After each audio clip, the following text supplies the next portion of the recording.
and Tandra Klein with Dreamcatcher Stable out of Hazen was there at the auction, and also is perhaps a number of those animals in her stable right now doing some training. First of all, tell us about the auction. How many people showed up?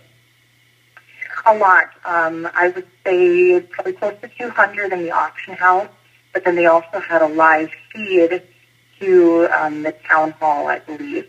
So there was other people bidding there and also via phone. So it was pretty neat. I mean, it was a pretty fast-paced auction, but, you know, at the same time, they moved the horses through nice and quiet. It was absolutely great. I understand that there was a group out of the, I think you said Virginia, that was part of the purchase as well? Yes. They raised enough money to buy and transport up to 30 Mustangs that would go in a reserve type of area until, you know, if someone wanted to adopt them, they could adopt them. But if not, they could just live out their lives in 1,000 acres plus, which is pretty neat because, I mean, and those horses didn't go to slaughter, so it was a great organization. So this was kind of a deal where they would say, you know, we don't want to take any chances. We want these horses to live, and we've got the funds to do it. Yep, that's correct. Very good. Now, at your stable right now, how many of the horses from that auction do you have? We have 2 at my place right now. What's their demeanor like?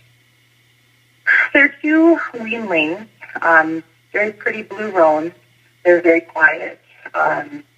The thing that drew me to most of them is that they're very friendly. That kind of shows that they're easy to work with. One's slightly more standoffish than the other one, but, you know, when they get scared, they kind of freeze up, you know, the babies. So it was neat. The first night we brought them back, we could already scratch on their rumps and pet their faces. So, I mean, it just goes to show with, you know, a little bit of time, they'll turn into some really nice horses.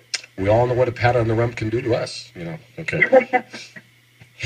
So obviously it's 2 different types of deals then as far as training your younger ones and your older ones as well. But if you had some of the 2 or 3-year-olds, how long, what process would that take? I've heard it could take several months before you finally have got a horse that's worth sending out to, in the proper condition.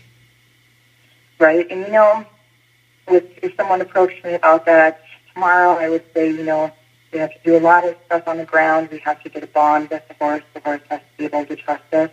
And once you have that trust with the horse, you know, then you can really go places. But, you know, some of the groundwork, it kind of varies by horse. But with a horse like that really hasn't received a whole lot of human touch, you know, it'd be, you know, sometimes at least a month or 2 before we even get on them and ride them. Mm-hmm. You know, that bond has to be established before we ask them to do big things. Maybe you don't want to do this. If you don't have to say it if you don't want to. But compare the price. What if you had one of these wild horses? What are we looking at as far as you've bought the horse for $2,800? What are we looking at cost as far as getting it trained properly or broken in properly, if you will? It kind of depends on what the owner wants. What kind of training does the owner want? How expensive? If the owner only wants 30 days of riding, kind of depends how much groundwork I have to do before I can get on this horse. So it might be, at least 3 months, and so that's at least a couple grand in training. And it's pretty extensive training because, it's not like we would spend 1 hour with them like we usually do with our own training horses. We'd probably spend 2 to 3 hours a day with them. It's kind of fast-paced training, but at the same time, we've got to get that bond established. When you have wild horses with your more domesticated horses, do they get along well in the same pen, or do you keep them separate? They get along just fine. Horses are animals; they adapt pretty fast. So the other horses, kind of tame the wild ones down a little quicker. They say, if humans aren't that bad, we can hang out with them. They even got brains.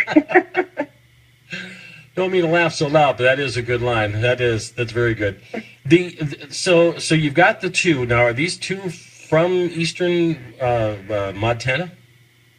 Yep, they're owned by some of my clients in eastern Montana. Okay. So this is how far are you along in the process? How long do you think before they'll be ready to go to their new home?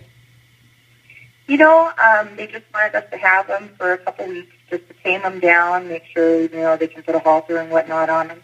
They won't be starting to be ridden for, another 2 more years until they're after 2 years old. Mm-hmm. So they're just babies right now, and they just want to be able to catch them, love on them, pet them, and then, turn them out with their older geldings, older horses that'll kind of teach them and show them the ropes. And, humans aren't that bad. When the older horses too, by the way, are there some that will never be broken, do you think?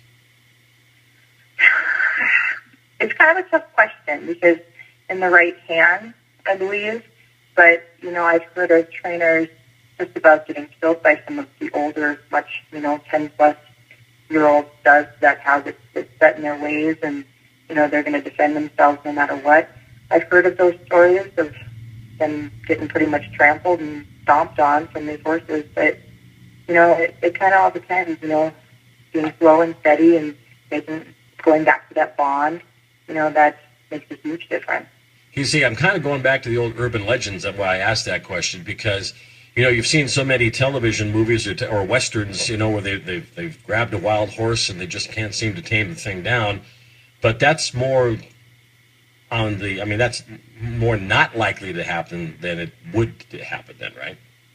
True. Yeah. And back then, time was money then too. So if they wanted to get a horse broke and sold or hurry up and ride it so they can go chase some cows, we got to hurry up and climb on this horse, even if it tries to kill us. And, in this day and age, we don't have a lot of wild Mustangs that we try to break. So it's kind of someone with, a little bit more time that wants to buy a horse like this and put all that energy into breaking it. What a great part of the country we live in, however, though, when you have Mustangs running the prairies, you've got buffalo out running the prairies as well. This is just a great part of the country as far as wildlife is concerned, isn't it? Oh, exactly. I wouldn't want to live anywhere else, that's for sure. Well, Dreamcatcher Stable, I understand that you are you're a 20. You are enclosed, so you can train these animals year round. You mentioned, right? Yep, we have an indoor riding arena with sand footing. We have indoor stalls and whatnot, so I ride pretty much all year round unless it's below 10 degrees and it's, kind of too hard on the horse and myself. But, yeah, we ride all year round. It's a great life. Now, how do they find out more about Dreamcatcher? Do you have a website? Yes, our website is www.dreamcatcherstable.org, and we're also on Facebook as well. All right, very good. What did I miss in this conversation, Tara? Tandra, rather, I'm sorry. I don't think so. I think we covered it all. Well, so this is just an amazing story. Thank goodness it's only every 4 years, though, because, it's just, like I say, the wildlife out there is just something spectacular to look at.